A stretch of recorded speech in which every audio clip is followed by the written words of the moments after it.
Good evening, everybody. Welcome to the Combat Zone, where the enemy only has 4 things to say: abandon ship, bail out, take cover, and we surrender. We take no prisoners here. You got it this week. I'm on a roll. I'm on fire, buddy. I love the music. Yeah, well, you notice that first opening scene is machine gun fire, right? The first opening clip. I love that. Anyway, Joseph is here with me in studio. When we were debating what to call the show, we were actually thinking about a few things, and Nick really wanted the Nick Vandergraat and Joseph Ben-Ami show, and I said no, that's that's no good. So then we came up with a bunch of other things, and actually I have to say it was Nick's idea to do the machine gun fire. Listen, and originally we were going to call it Bulletproof, but then we thought, okay, no, the Combat Zone works good. I like the name. Yeah, I've enjoyed it, and the problem is that we can't get anybody from the left on, so it's not really the Combat Zone. Why is that a problem? They think they're targets. They think they're going to be used as targets. Well, and they will. Yeah, that's right. They're not wrong. I just said that's what they think. Yeah. It's funny that you mentioned that, because you know something. I watch some of these American hosts like Tucker Carlson, and he gets people come on there knowing that he's going to shred them, and they come on anyway. I've never understood it. What kind of a lunatic does that? I mean, it takes a special a glutton for punishment. Just because you're going to get totally destroyed by Tucker Carlson, and he's a master at it. Yeah. You know what? I don't want to spend too much time promoting somebody else's show, but it's a lot of fun to watch. No. Well, yeah, we'll send Tucker a message after this asking him to tweet our show out. Okay, yeah, that'll work. Yes, we'll do that. Absolutely, we'll do that. Only 40 million. Maybe you could advertise for him, too. Yeah, by the way, in case you guys are wondering out there, we have a guest in the studio tonight. Just getting to that. So I'll let Nick. We have with us tonight entrepreneur, business owner, former candidate for the PC Party of Canada. No. Conservative Party. Yeah, it hasn't been the PC Party for a long time. CPC. Sorry, CPC. I forgot the C. Okay.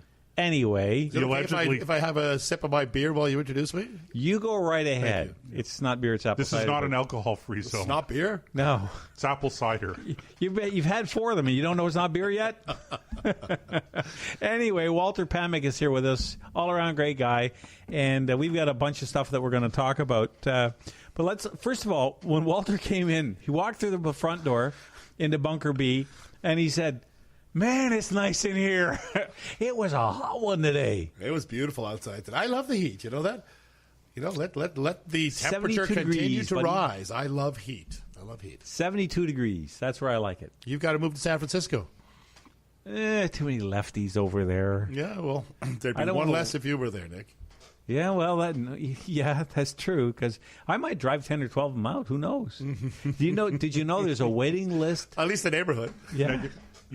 Our daughter, son-in-law, and 2 grandchildren moved from New York City to California, and they lived there for 2 years. It probably had something to do with the politics. Well, no, it's interesting because in California is actually, if you forget about the big cities like Los Angeles predominantly, okay, San Francisco, and you get into Northern California, Central California, and that. Once you get out of the big concentrated cities, it's very Republican. It's Arnold very Schwarzenegger was the governor. Sure. Republican governor. Yeah, so it's not the problem in California is the same as the problem in New York. If you get out of New York City, it's a fairly conservative state. The problem is the big cities. So, Wasn't Colin Kaepernick? I know we talked about him a little earlier off air. Was he not the quarterback for the San Francisco 49ers? Was that where this stuff all starts? Well, I don't. Yes. You know the last quarterback I remember from the San Francisco 49ers? Who? Joe Montana and Jerry Rice. One of the greatest pitch and catch teams in history. I mean, those guys. But that tells you when the last time I've followed the San Francisco 49ers. Mm-hmm. I got to tell you, I actually pulled out a Nike shirt. I think I've got one in my dresser.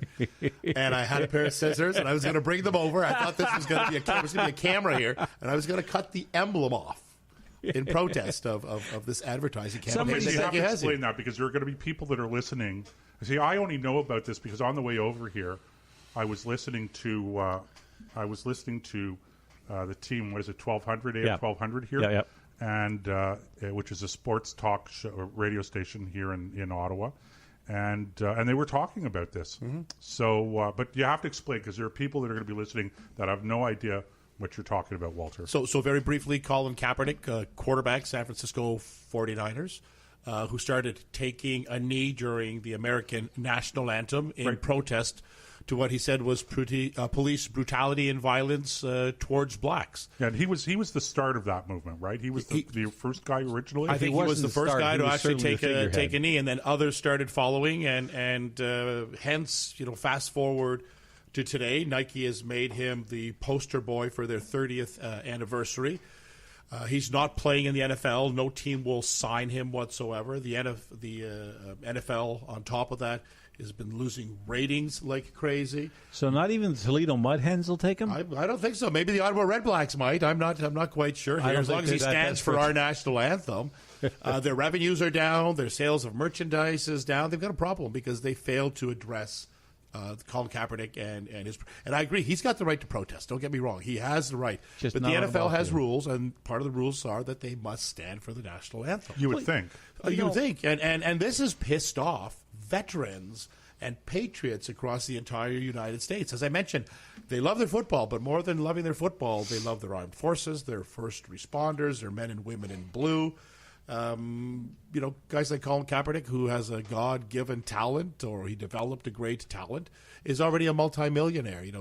To me, he should be quitting the NFL and joining a police department and doing some good that way, as opposed to this protest. Or at least working as a liaison in an off-season. Because the last place, look, it's always been my opinion that if you're going to protest, there are places to do that. I never want to squash protests, even if I don't like them. Even if I think they're absolute garbage.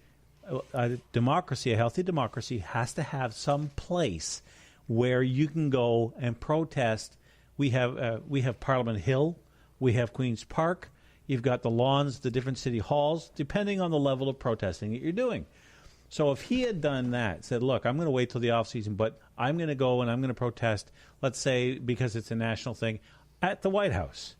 All right, fine. I think it's a dumb thing to do, because there's still going to be ramifications of that. People are going to still get ticked off at his stance.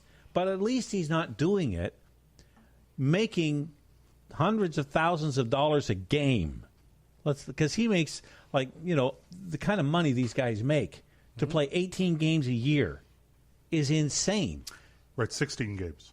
Well, I'm assuming playoffs. And if the NFL had taken decisive action at the time and dealt with the problem, it wouldn't have grown into the issue it is. I mean, we don't see hockey players taking a knee during the national anthems, baseball players, basketball players, any other professional athletes whatsoever. Why it's confined to football? Well, hockey players don't do it because they're just standing there waiting for it to get over. They want to get going. They want to play the game. Well, I think all the athletes want to get going. And even now, they used to broadcast the national anthems on television for NFL games. They don't do that anymore. They don't, eh? No. See, I didn't know that. No, because I haven't watched it. I'm a CFL man myself. Yeah. And my tab. In other words, he doesn't watch football. Well, he knows about Joe Montana and Jerry Rice, so. Hey, listen, that's like saying you don't know about Dan Marino. That's like 25, 30 years ago. When did Joe Montana retire? Oh, back in the 90s? Is it the 90s? The 80s? 90s? He was in the 80s and 90s. And, oh, my God, I love to watch. Because I like the sport of football. I think Canada has the better game. There's no arguing the talent difference. Because, look, if you're a down lineman making $25,000 or $30,000 a year in 1985, playing for the Saskatchewan Roughriders, and somebody says, look, kid, you're good enough to come and play for us down for the Chicago Bears, making 10 times that kind of money, where would you go? Doesn't take a rocket science to figure out that the money attracts the big talent. But the talent isn't that great between the CFL and the NFL, and this isn't a sports show, but I think that you can watch some highly entertaining football. Like I just watched the recap of the Labor Day game between Toronto and Ottawa. It was a great game. I mean, there was everything in it. There was interceptions, fumbles, touchdowns, field goals, all of it. And it was played in front of an enthusiastic crowd, and Hamilton won. What's bad? But I don't understand how Hamilton won a game that Ottawa and Toronto were playing. Did I say Ottawa? Okay, so it was Hamilton, right? Hamilton, yeah. Okay, Labor Day Classic. Hamilton against Toronto. Now that we've turned this into a sports show, Nick, did I ever tell you that I had an Edmonton Eskimos Grey Cup ring? How did you get that? I didn't win it. I didn't play professional football. I only played high school. I bought it at an auction. It belonged to a CFL player. He won the All-Canadian for the Grey Cup. It was Edmonton versus Toronto in around 1985 or 87. His name was Milson Jones. Milson Jones? Milson Jones. And he won also another Grey Cup with the Winnipeg Blue Bombers. And I saw this beautiful ring. It was at Empire Auctions. I ended up bidding on it and winning it. And I had it. I used to wear it. It's big and gaudy and fall off of my fingers, so I couldn't imagine the size of the paws on this individual. But I always wanted to get it back to his hands. Yeah. So with the advent of Facebook, I ended up finding his son, Devin Jones. So I messaged him. And he took a while to respond, but we had one common friend who was a common friend of my son's. So he had contacted my son's friend, because usually what he had told me, when someone was looking for his father, there was a problem. His father had been arrested many times. He was homeless, had mental health issues. Right. Make a long story short, after owning that ring for only 20 years, I gave it to Devin Jones last year, and I got to actually meet him in Edmonton. Just a wonderful young man, big burly guy. And talked to him and his girlfriend, and they were talking about these kits. I overheard them, and I said, well, what are you talking about, Devin? And his girlfriend says, well, because Devin's father was homeless, Devin makes these homeless kits. He puts gloves in them, a toque, food, toothbrush, and he keeps them in his car. And they had passed a homeless woman on their way here, and they wanted to make sure they had kits in their car so they go back afterwards and give her one. And give her one, yeah. Well, Just that's a wonderful cool. young man. Yeah. See, that's you contrast that kind of quiet, nonchalant, non-public caring with the kind of demonstration of a Colin Kaepernick. I mean, it bothers me a lot that some of these guys, it's almost like he's just playing up for the cameras. He's showboating, I think. Yeah, showboating. That's the word I was thinking of. And it's, what's sad, when you see somebody like that who could think about it, because I don't know what Kaepernick's salary is from Nike or what he was making as a football player, but I know it's more than $1 million a year. So Multiple millions. Let's say he took $1 million a year and put it into some kind of foundation that deals with black youth or tries to get to the source, because the problem isn't cops shooting black people. It's black people shooting black people. Look at Chicago. That's exactly the example I was going to use. Look at Detroit. Look at all these failed cities. And it's not if he really, really cared, if he actually said, well, what really is going on? Think of the good he could do with even a small portion of that wealth. I'm not saying he should give it all away. I mean, if he wants to make $350 billion a year, what do I care? Mm-hmm.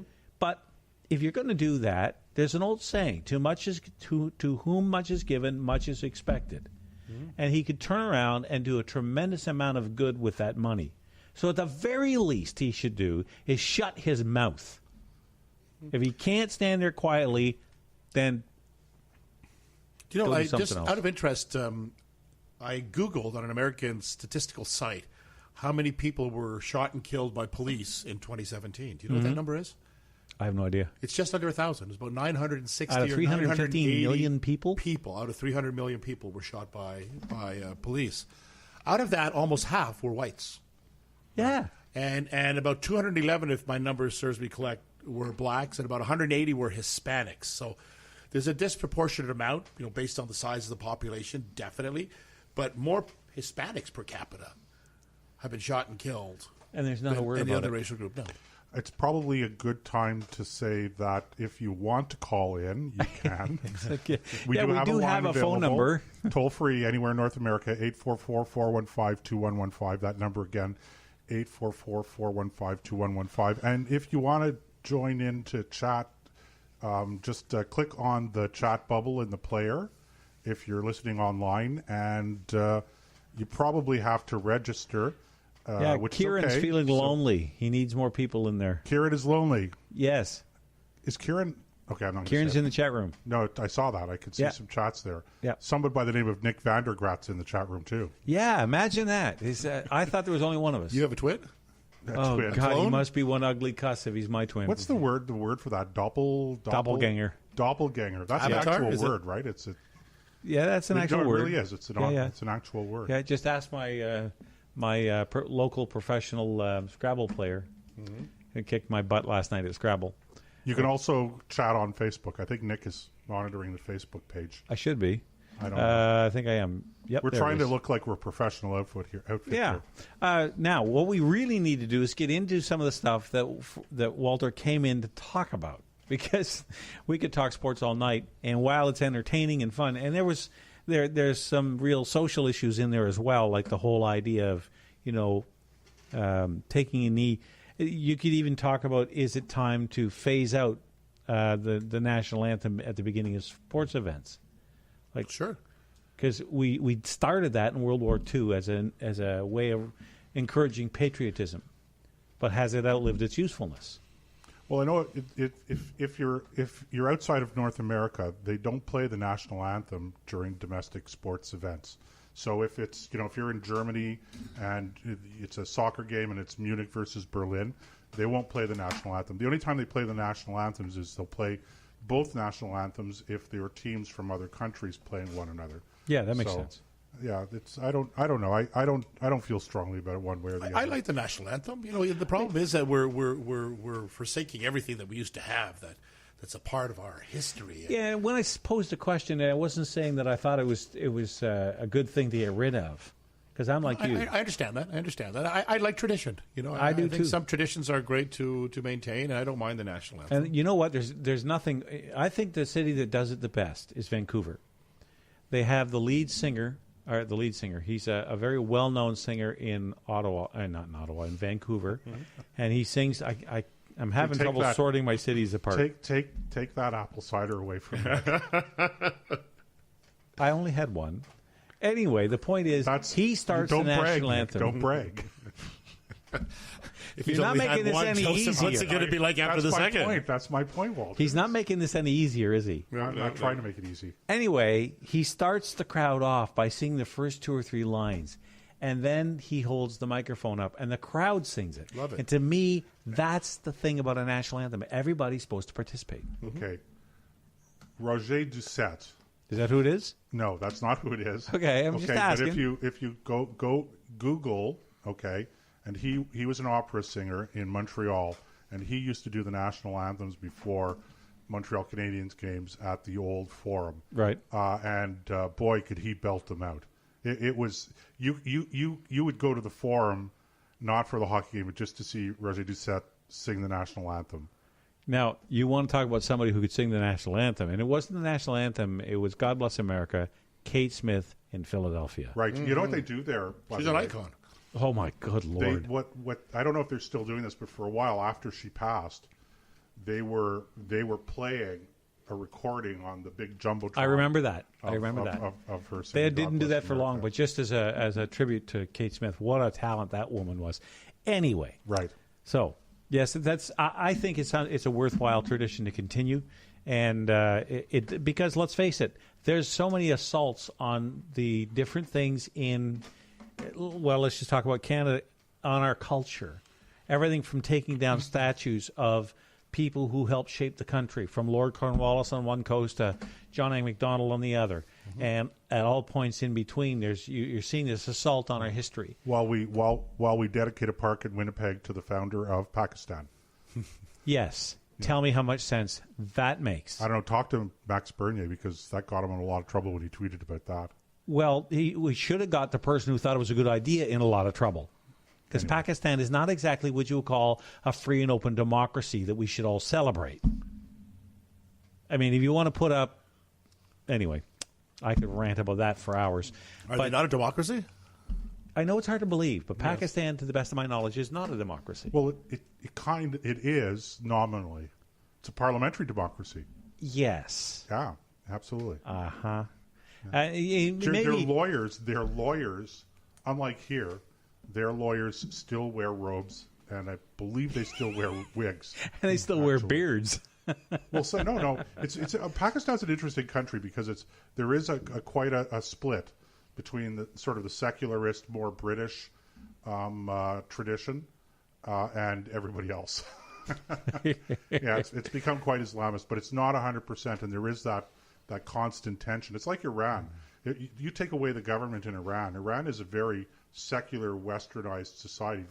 The population, people in the street are very pro-Western. It's the government that's Yeah, that is true. I remember the Shah of Iran before his overthrow. It was a society where women wore makeup and skirts and wandered around freely. And after the Ayatollah Khomeini came into power during the revolution, right, we went to basically Sharia law after that, right? Exactly, that's exactly right. But the population is still very, very strongly Western, and I think it's just a matter of time before that regime falls. What's that old line from Star Wars? The harder you squeeze, the more it will slip through your fingers. I think is what's going to happen in Pakistan, because people in that corner of the world, they don't wear. We may have the watches, but they have the time, and so there's a lot there. But no, Pakistan, in my mind, is not exactly something to emulate. Now, there is something going on out west that I think is a good idea. And they have begun the foundational work for a museum dedicated to our effort in Afghanistan.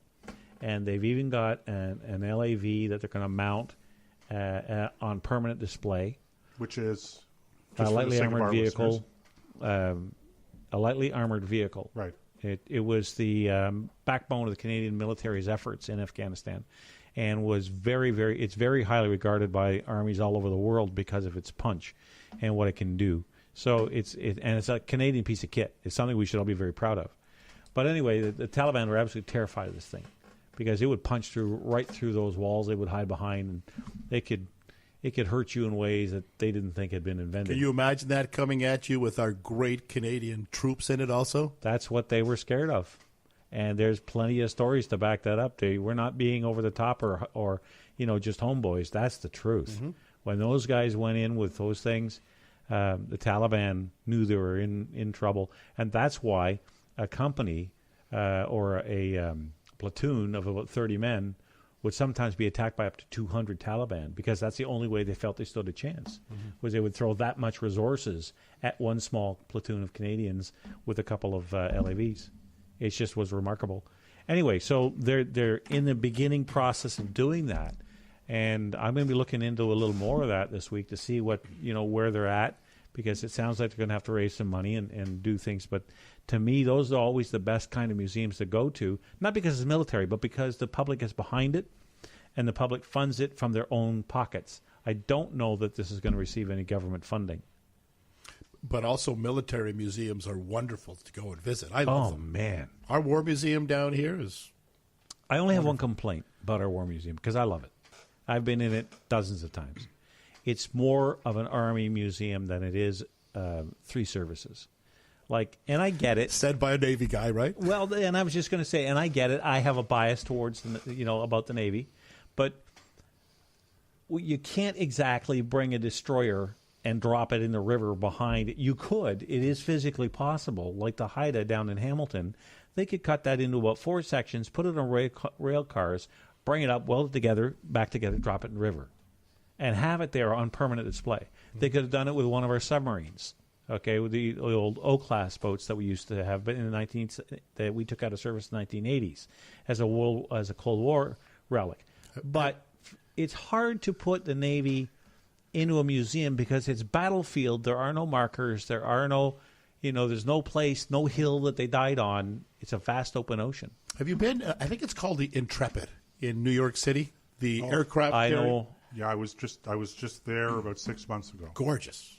It's quite a sight. In fact, it's an interesting story because so I was there with a friend, and we finally got up to the flight deck, the actual outside flight deck, and we're walking around and go over to the side, look over the side, and we're looking down at this little ship down there, and we're looking, going, hey, that's a Canadian flag.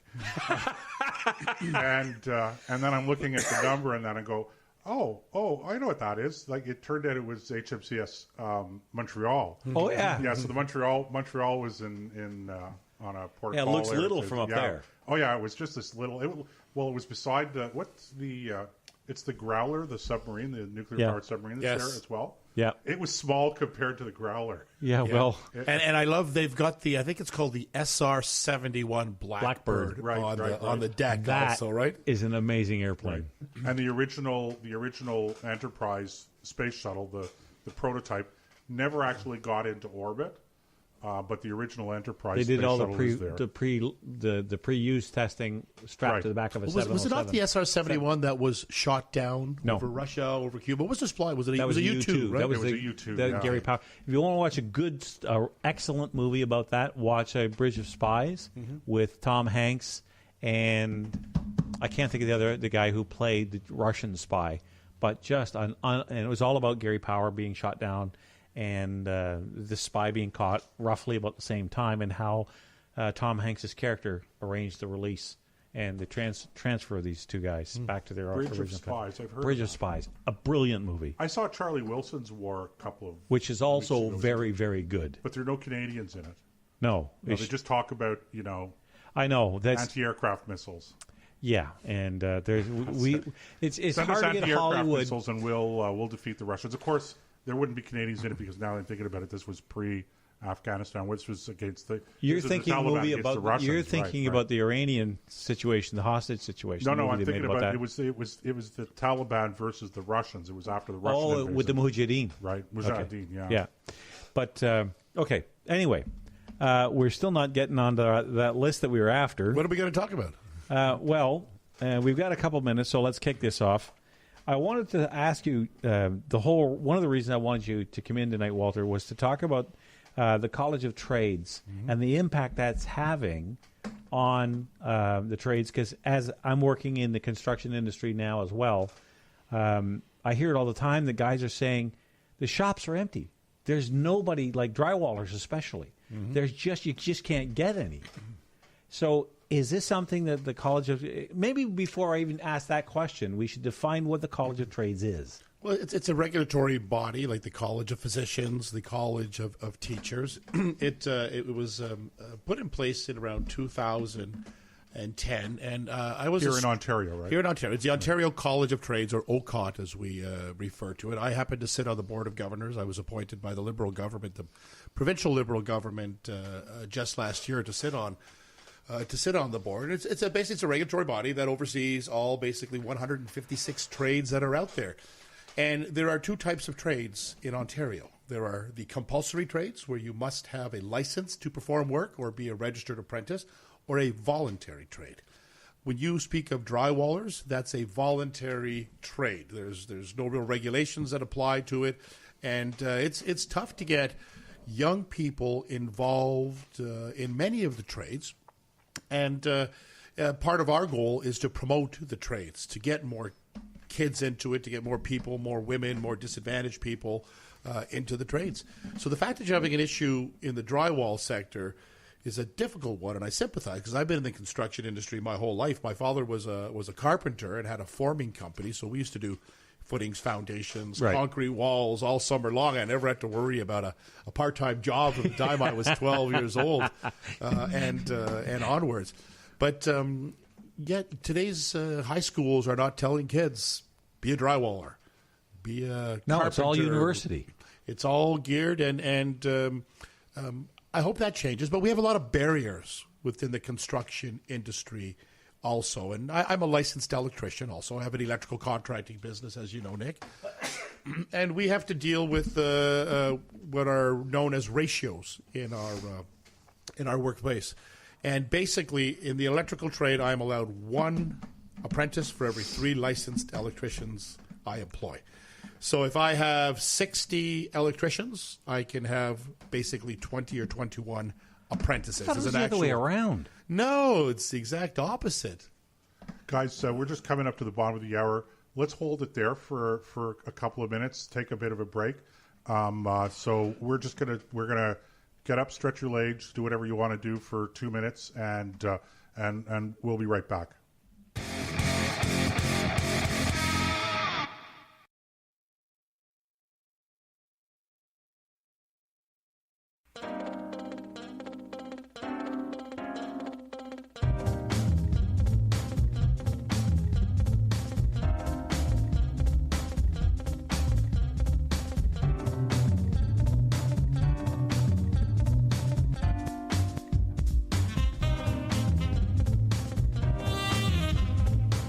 Okay, I'm Joe, he's Nick, and joining us in the combat zone this evening is our good friend Walter Pamic. And Walter, just correct me, are you the president of Merit Ontario or chairman, or how does that work?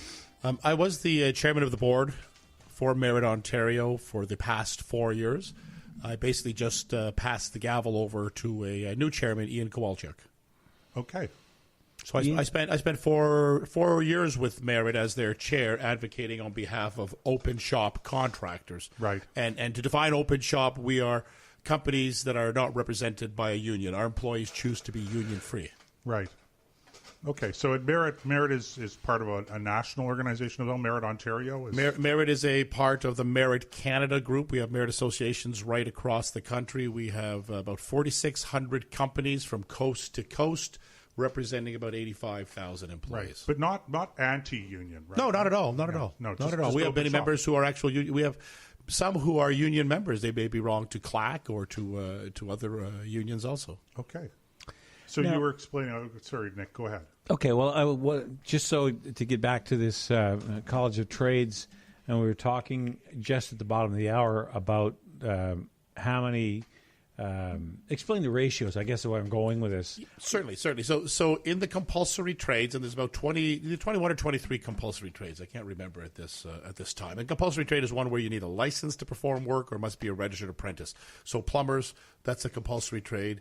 Auto mechanics, hairdressing, and hairdressing is a compulsory trade also. There's a movement to try to delist hairdressers as compulsory. Well, okay, Well, let me just, because one of my pet peeves is, why do you need a license to be a barber / hairdresser? No, is that? Hang on a second. Now, let's be clear. Is that hairdresser and barber, or It's both. There was a case in Stittsville of a barber who had been a barber for 30, 40 years, had come over from Italy, and they almost tried to shut him down before I became a member of the Ontario College of Trades because he wasn't licensed, right? But he had been performing haircutting services for 30 or 40 years. He was basically grandfathered. But no, if you're cutting hair, you got to be licensed. From what I understand, there was a time where there was chemicals being mixed to color hair, etc. And if you didn't get the coloring right, you could have damaged somebody's scalp. But hairdressing, I believe, became a compulsory trade in 1964 or 1966. It's been quite a long time, and there are many reasons why people believe we should have compulsory trades. Some have to do with consumer protection. In the automotive industry, for example, you want to make sure the person doing the work is actually licensed. I would suggest to you in today's age of social media that, if you have a problem with someone that's servicing your vehicle or doing your electrical work or your plumbing work, you're not going to rate these guys very, very well on the review pages. And, they'll take care of themselves as well. Yeah, they'll weed the strong themselves out. companies will survive. The weak ones will be weeded out. And that's how the marketplace gets stronger. Certainly, it does. Yep, that's It's like a culling of the herd, basically, right? Yeah, and that's why I could never. And it always bothered me. Like, why? If I'm going in, you got to ask yourself: if you're going to see a professional, doctor, lawyer, psychologist, psychiatrist, whatever it is. In my case, probably all of them. You go in. What piece of paper means more to the consumer of whatever service is being provided? The school graduation and diploma from that school hanging on the wall behind the glass frame saying this guy is a competent whatever, or the government permit says he's allowed to conduct business in Ontario? Well, I would suggest to you, Nick, whenever you're looking for a professional service, you should be doing research. You should be polling your friends, getting out on review boards, looking at articles to find out who are good, quality, reputable companies. The Better Business Bureau is one out there that promotes good quality companies. Hire someone who's reputable, whether you're going to see a psychologist, a psychiatrist, or you need some plumbing work done. Okay. But I was explaining to you earlier, we've had a tremendous boom in Ontario. I'd say probably the last 15 years in the construction industry have been quite vibrant years. And we have a ratio. And I was explaining to you in our compulsory trade of construction and maintenance electrician, we are allowed to basically hire as I mentioned, if you have, I'll use 30 because I just looked this up before I came onto your show. With 30 licensed electricians, I can employ 11 apprentices. But the way that the schedule is written, if I am a one-person electrical contracting firm with one licensed electrician, I can hire one apprentice, which is a 1-to-1 ratio. If I have 2 electricians, I can have 2 apprentices. 3 electricians, 3, 4 electricians, 4 apprentices. After that, it becomes a 3-to-1 and a 6-to-1 ratio, and then 3-to-1. So hence, when you go into the calculator, you need a calculator to figure this out. We have one on the Ontario College of Trades website. You just look at the trade, and it'll tell you, how many journey people do you have? That's how many apprentices you're allowed. But to put that into context, I get probably 1 to 2 young people coming into my office every single week. I just had one young man come in today with a resume looking to get into the electrical trade. When you talk to these people and you tell them that work is booming and you just can't hire enough people, their eyes light up. But when you tell them, unfortunately, we have these restrictive ratios in our province, and for me to hire you, because you seem like a good quality young individual, I need to find 3 licensed electricians first. Compare this to every province west of Ontario has a 1-to-1 ratio or greater. Alberta has a 1-to-2 ratio. So a 30-person company in Alberta could actually have 60 apprentices working for them. Plus, they're very progressive in that they do not count senior apprentices into the equation. So if you're a 3rd or 4th year, it's only a 4-year program in Alberta to be a licensed electrician. If you're a 3rd or 4th year apprentice, you don't even factor into the equation. And that's another pet peeve of mine that I want to be looking at through our college is why do we have a 9,000-hour, 5-year apprenticeship program in Ontario when there's only one other province in Canada that has the same? Everyone has roughly 7,200 or a 4-year program. So not only does it take us 5 years to graduate, so imagine, if I've got the 30 electricians and the 11 apprentices, and I hire, let's say they're all first-year apprentices, I got to wait 5 years for that one fellow to get through the program. So you hire another 11 until I can hire another apprentice. Right? It's totally ludicrous. It's got to be changed. These barriers to entry in the construction industry are only hampering the ability of young people to get into the trades. So why? Why is it like that in Ontario and not elsewhere? What is the motivating reason, in your judgment? In my opinion, there are special interest groups, forces, primarily a lot of the building trades unions, that don't want to see ratios change. They'll tell you that it's a health and safety issue. There is no evidence or data to support that whatsoever. The reality is market share. If you can choke off the supply of manpower through restrictive ratios, make it higher for your competitors to hire young people to get into the trades, then they will end up because in their system, the apprentices are not registered to the contractor; they're registered to the hall. So you could actually send 30 apprentices to one contractor as long as you have a hall-wide ratio. There is no problem. Now, what do you mean by hall? A union hiring. Hall. The employees actually work are employed by the hall and sent out or loaned, if you will, to the companies. Okay. When their job is finished, they get sent back to the hall and sent to another company, another project. It's the same thing when we used to work in the dockyard. You go see the pipe fitter shop or the the rigger shop or whatever it was, and those guys would be assigned to your ship until the job was done. So at its most basic level, this is really nothing more than a sophisticated supply management type of program. Of course it is. Exactly. So it's not just the dairy cartel. No. Oh, no. No, it's the construction cartel also. Now, one of the questions I wanted to pursue with you, Walter, is nobody argues the fact that in Canada there was a time, in North America, or let's call it the West, in the Industrial Revolution, there were huge abuses of labor. Sure there were. By people who were inventing and building the infrastructure which became modern industry. And that unions played a very significant role in making workplaces safe, ending child labor. All these kinds of things were very critical to helping us get to a workplace standard that I think this is what the unions had as a mandate. And I'm getting shaking my head. Joseph does not agree with me at all. No, I don't agree at Well, all. name me one regulation, safety regulation, that came about through union action as opposed to something happened and there was a coroner's inquest or a government investigation or something where a regulation was brought down or legislation was brought down.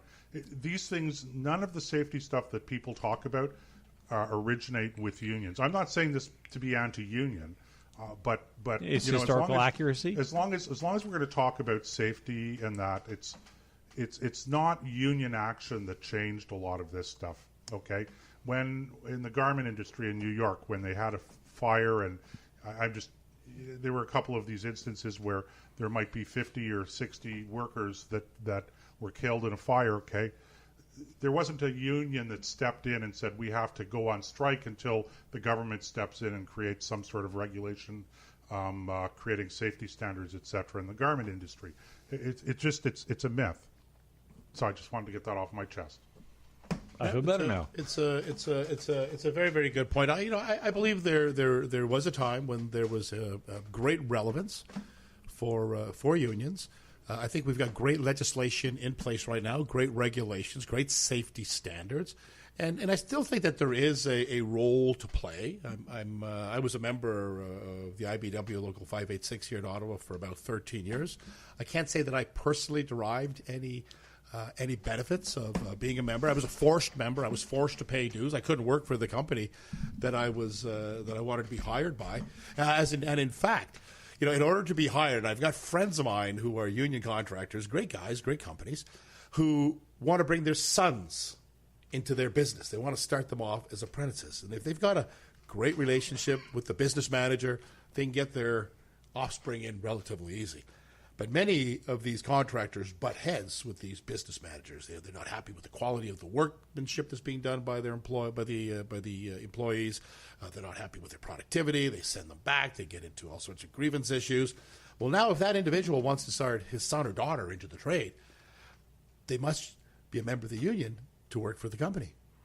And if the union refuses to give that person a union card, then they can't work even for their own father in their own business.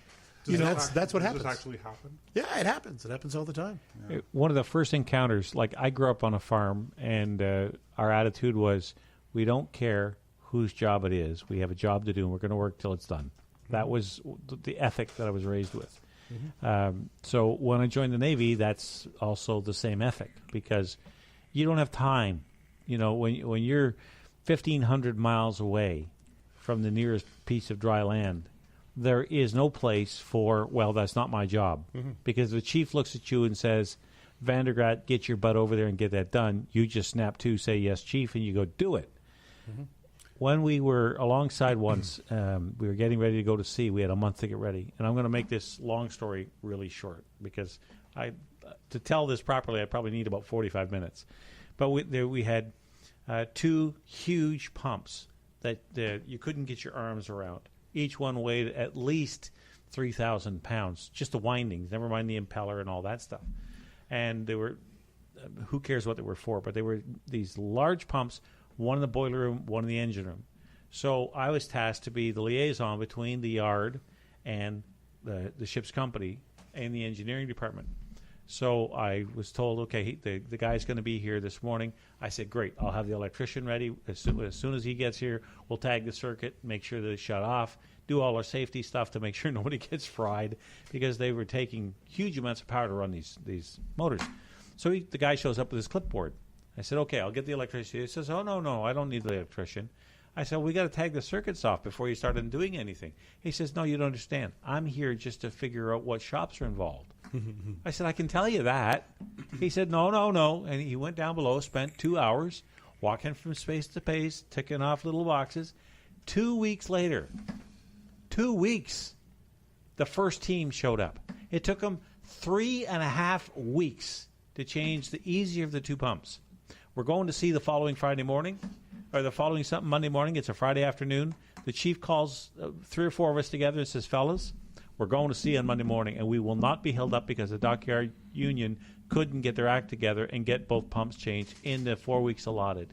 So we're going to do it tonight after everybody goes home. We changed that pump, which was by far the harder of the two. There was a bosun, there was me, there was a hull tech, riggers and fitters and people like that. in civilian lingo, and we had it pulled out, took the new one off the jetty, put back in, wired in, up, tested and running in 4 hours.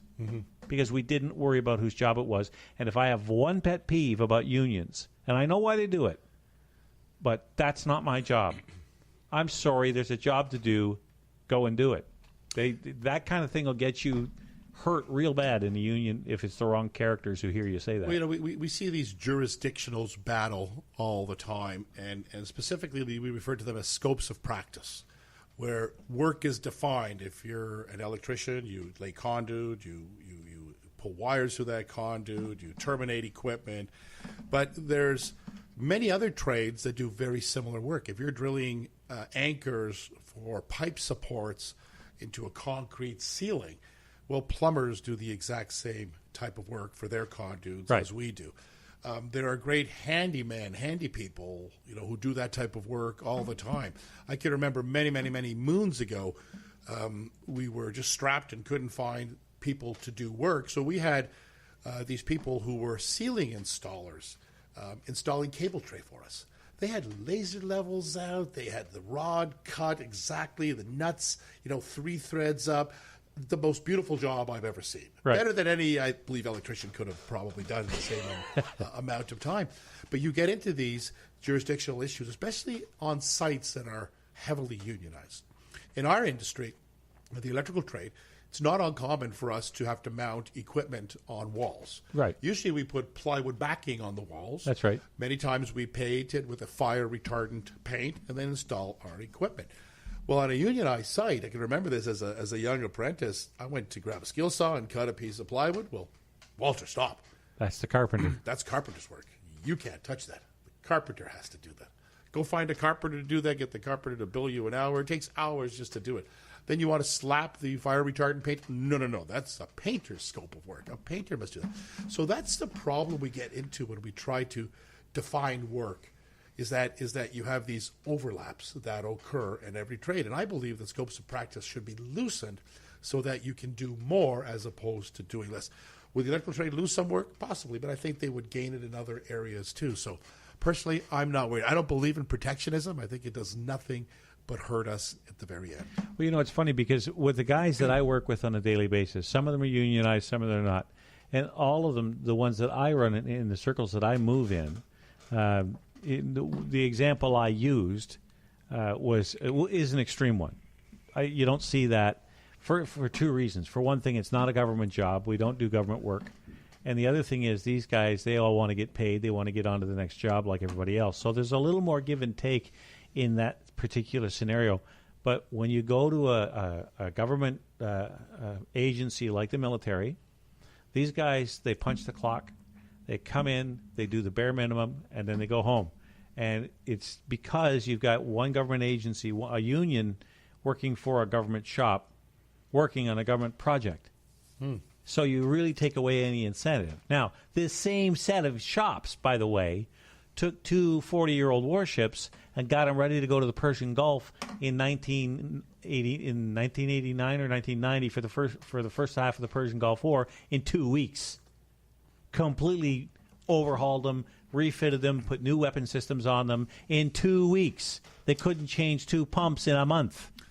Yeah, so when they had to, they could really move. You know what, Nick? I don't think being a union member or not being a union member defines whether you do good work or not. Yeah, but in the civilian world, if you in the let's say the non-union world, anybody performs like the way I described the first job, they get fired or they don't get used again. Oh, for sure, or they get fined on top of that, right? They have their own kangaroo courts that will bring grievances upon members who may work a little bit longer, members who may work on a Saturday because they missed a Monday and they didn't get the authorization permits to work on that Saturday. So there's no doubt that there are tremendous issues. At the end of the day, I believe that most people, regardless of whether they are an open shop or a closed shop member, just want to do a great day's work and go home and enjoy their families and enjoy their lives. And I got to tell you an interesting story. One of the things the College of Trades is tasked with doing is that if there's a trade that's a voluntary trade, that trade can put forward an application to become a compulsory trade. And the whole College of Trades, when you look at its genesis, was the brainchild of the Carpenters Union. The carpenters have been trying forever to try to make their trade a compulsory trade. Because what happens when you put restrictions onto a type of work that can be performed? Well, only if you have a license can you perform that work. So the College of Trades has the mandate of hearing these applications and then deciding whether or not that trade needs to be made compulsory. What's interesting is that started brewing into a war, if you will, between the Carpenters Union and the Laborers International Union of North America. There are more, like the Toronto local of LiUNA has like 45 to 60,000 members. There's more members in Toronto that swing hammers for LiUNA than there are carpenters. But if the carpenters were to become a compulsory trade, we don't understand what would happen to those individuals who belong to the other union. If they're not allowed to swing a hammer and to build, would they then have to become members of the Carpenters Union? And there was a story told to me, and I don't know if this is an urban legend or if it's actual truth. I believe there is some truth to it. And it was a jurisdictional dispute between carpenters and laborers. And the carpenters were allowed to nail the nails in to make things, but because the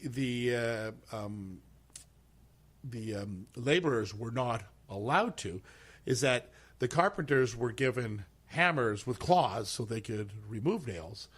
But, sorry, it was the other way around. The carpenters were given hammers so they could nail things together, but it was the laborers' jobs to take it apart. So to ensure the carpenter didn't take anything apart, there was no claws on the hammer, you know? So they were all walked around ball-peen hammers. Yeah. So the problem with jurisdictional issues like this, and I'll just give you one analogy between Ontario and Quebec. Virtually everything in Quebec is unionized, right? In Ontario, you can do a bathroom renovation with 3 trades. You can have a licensed electrician to do your electrical work, a plumber to do your plumbing work, and then a handyman that does the demolition, that does the drywall, that does the painting, that does the millwork, that does the ceramic tile. In Quebec, each one of those is a specific trade and a specific task. You need 11 to 14 trades in that province, theoretically, to do that same type of work. You know, what about fence builders and people who build decks? Are they going to have to be licensed carpenters now? We had a stair company that presented one time because all they do is custom stair work, right? It's very, very skilled. They train their employees, but because it's working with wood, would they have to hire only licensed carpenters at that point? Even though everything that they build is tested, it's built to specifications, it's engineered, and there's a quality control system in place. So, you know, I'm not a big fan of over-regulation by any means. I think we need to go the other way and relax regulations, not continue to pile them on. Well, and you got to admit, in that particular instance, most guys who are handy are, you know, fair to middle carpenters anyway. Mm-hmm. You know, it's not that they don't know how to run a skill saw. Now, my kind of carpentry is got 12-inch spikes, a 9-inch sledgehammer, and a chainsaw. That's my kind of carpentry. I'm not exactly what you call a finesse guy. I'm not going to be making you more of a cabinets. roughing carpenter. Then. You got it. We stress the word rough. Yeah. Anyway, one of the other things I want to talk about was the idea of this right-to-work legislation, because I worked for a union shop down in Windsor when I drove for Wolverine Freight. It was always, I think the union dues there were like $40 a month. And I remember when they hired me on, they said, okay, now go see the union guys and get your card, and, you know, and he'll set you up, take your dues off. I said, well, why would I do that? He said, because you have to work here. And I said, but I don't want to be a member of the union. You know, I just want to drive truck. That's all I care about. He said, no, I'm sorry, that's the way it is. So I went and saw the union guy, and he said, yep, $40 a week, or whatever your pay period, 2 weeks. And I thought, what am I getting for this? Like, if my attitude was, if you want to have a union, fine. If you want me to be a member, fine, but sell it to me. Mm-hmm. Show me why it's worth $80 a month, you know, or $40 every 2 weeks. Don't tell me I have to, because that just gets my hackles up. Well, we see that a lot in the federal government, provincial governments, and municipal governments, where a condition of employment is that you've got to join the union. The firefighters had this issue in Ottawa recently, right? A couple of years back, when I think, if I have my story correct, you have a lot of firefighters who lived in rural parts around Ottawa who were also volunteers at their local community, whether they were in Carp, whether they were in Renfrew, wherever they happened to work. But the firefighters, it's all about expanding their empire, if you will. They want those fire stations to be manned by full-time firefighters. They don't want their professional firefighters offering their services to their local volunteer. So they were basically told, and there's many cases in Ontario now where people had tried to fight this, and they're told you either quit your volunteer fire station or you will not be a member of our firefighting association, which is a precondition to employment. So if you don't, then basically you would lose your job as a firefighter.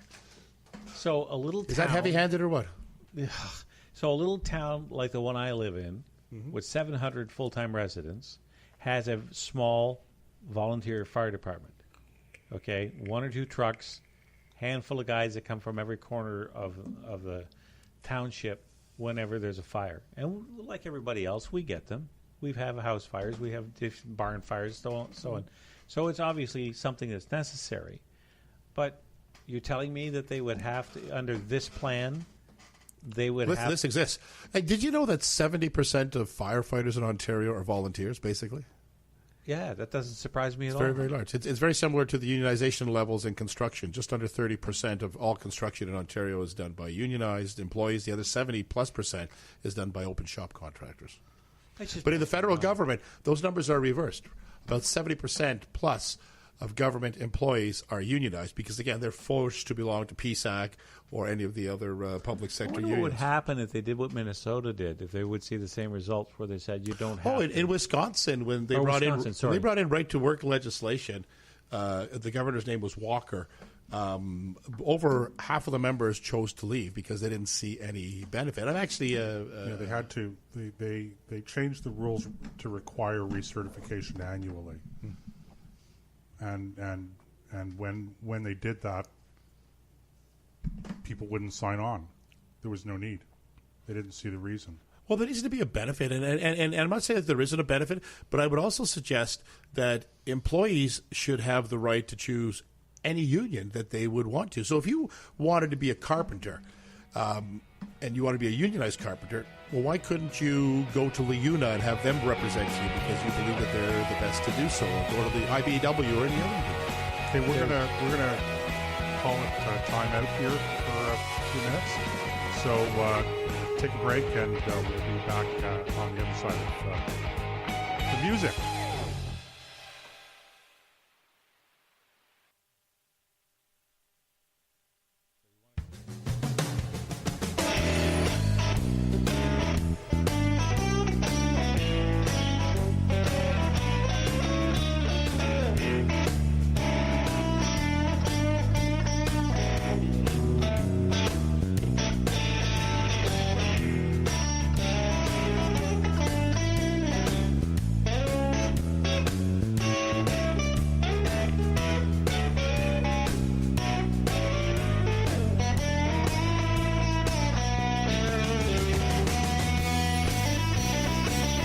Okay, welcome back to the Combat Zone, folks. He's Joseph Pamic, and to my left, very unusually, is Walter Pamic. Of course, you're so far to the right, Nick, that anybody that's sitting Until here is the on your Huns left. to my left. I'm sitting across from you, and I'm on your left. You're on his far left, I think, Joseph. Yeah, I'm on All the right, far well, left. Walter is a local businessman. He runs a large electrical contracting and general contracting business. He was also a member for the Conservative Party of Canada, a candidate in, it wasn't the last election, the one before that? 2015, actually. 2015. 2015. In Canada Carleton, actually. Time sure does fly. Which, if you remember, was Gordon O'Connor's old riding, right? That's Gordon right. had stepped down. I sought the nomination and was fortunate enough to be elected as the candidate and got swept up in the red tide. Lucky Jack you. McLaren territory. That's right. It was the same. It became Canada Carleton. It was Carleton, Mississippi Mills. Right, But the boundaries now changed provincially also. Right? The boundaries changed already when you ran. They changed federally, Right, okay. and then they were changing, and very interesting because that riding, when it was called Carleton, Mississippi Mills, had grown to roughly 150,000 people. I remember it. And a riding is roughly a population of about 100,000. So we lost Goulburn Township, Mississippi Mills, some great conservative, 50,000 conservative voters areas. that were great Right. conservatives. So to me, that riding is a swing riding, but it's not, I believe, as heavily conservative as it No, I think was. you're Not after they redrew the lines. No. And I should also mention that if you want to call and talk to Walter, because why would you want to talk to us? The number is 844-415-2115, 844-415-2115. You got it right, Nick. Good for you. I also have it written down. See? Okay. I have it written down. It only took about 10 weeks before Yeah, hey, listen. All good things come to those who wait, but only what's left behind by those who hustle. Mm-hmm. Anyway. So speaking of elections, Maxime. they don't call him Mad Max for nothing. According to the Toronto Star, in which I think I pulled that story up. Here it is. Here's the first paragraph, and it'll give people an idea. Maxime Bernier plans to unveil his nascent. How do you say that word again? Nascent. I didn't even know that word was in the English language until Joseph said, "Listen, son, here's what that word means." What does it mean? It means first, just born, as just arrived on the scene, kind of a thing. Anyway, nascent. Okay, let me start again. Maxime Bernier's plan to unveil his nascent political party's name and logo next week, but already his team says he has growing political support across the country. You can end it from there. So, in other words, next week he sounds like he's going to unveil the logo and the name of this new party. I have no idea what he's going to call it. Well, it's going to be interesting. I'll share with you. I was at the convention when Andrew Scheer won and became the leader. I was a Maxime Bernier supporter. Maxime led 11 out of 12 rounds. It wasn't until the final round Andrew Scheer was everybody's second choice or third choice. So Maxime had a tremendous amount of support, and he's a pretty interesting guy, an intelligent guy. Had the pleasure of meeting him many, many times. And, I think he's going to do well. Is this going to split the right? I'm afraid it might. It may give the Liberals the opportunity to slide up the middle because there seems to be a lot of opposition to what they're doing these days, unless it's the Bunga Bunga dance, which they seem to do very, very well. The Bunga Bunga dance? Yeah, that's, where you pat the dog and you screw in the light bulb. You remember that dance in India that he was doing? Did he do that in India? I don't know. I just remember him. That's what it looks like. I'm not sure that's what it's called. Yeah. Okay, I didn't know that. Bunga Bunga dance. I have to remember that. And the whole issue of supply management, we touched on it briefly in construction. We have, if you will, a supply management scenario with these ratios are in effect. But supply management is really not a conservative principle. Right. Well, we had quite, I guess, a couple of months ago, was it now? We had quite a go around. It's not over, and on Facebook, and it's still going on. Still going on about. You want to start a fire? Oh yeah. You mentioned supply side management. Now, God love them. I love our dairy. I love farmers. I like to think I'm a hobby farmer at least because I don't raise any real crops. Well, I raise kids, weeds, and horses. Guess which one grows best? Mm-hmm. Anyway, the point I'm making is that I understand the farming lifestyle, and I know that farmers in a lot of ways are very conservative in their business practices. Maybe not so much, you can't say carte blanche or conservative politically, but in their business practices, things change slowly on the farm, unless there's an obvious benefit. Like now that, and depending where you are, in southern Ontario, they're now using GPS to plow fields with. There's not even a driver in the tractor anymore, which is a huge leap forward. That's news to me. Oh, yeah. Tiling machines that lay the underground tile to drain the fields, that's all done by GPS now. Huh. Anyway, but the point is, for the most part, farming is one of the last industries to adapt new change. They're just not, or change. They're just not, that's not the way they're put together, because what worked in the past will work in the future. That much they know for sure. But when it comes to marketing, I think this is where they start to get into some trouble. And we talked about the idea how this is not a conservative principle, because when you throttle or try to control the supply side, you're imposing an artificial floor or ceiling on the price of any good or service. Now, the farmers are saying without that, the grocery stores will pay us peanuts for our produce, for our milk. And they'll pay the going rate. What's that? They would be paying the going rate, what the market dictates. Yes. Exactly. The right price for anything is what people are going to pay for it. Right. Sure. So in essence, we're being taxed. We're paying double what we should be for milk comparative to what they're paying in the U.S. as an example. Right. And I hear the argument, well, I don't want hormones in my milk. Well, we're talking about two different issues. We're talking about content within the product or supply management, fixing a price to it. And listen, I wish we had supply management in the electrical industry per se, where I paid a quota for every employee and then I was guaranteed X amount of hours for every employee, whether they worked or they didn't work. You know, to me, it doesn't make sense. I realize that they're benefiting tremendously from it, and I, like you, Nick, I have a lot of respect for our farmers. They work very, very, very hard, but I don't want to overpay for anything. I have the same problem with the LCBO. We've got a monopoly here where we're overpaying for alcohol, and we shouldn't be. I mean, this cider should be costing, what's a bottle of this cider cost? $3.15. How much?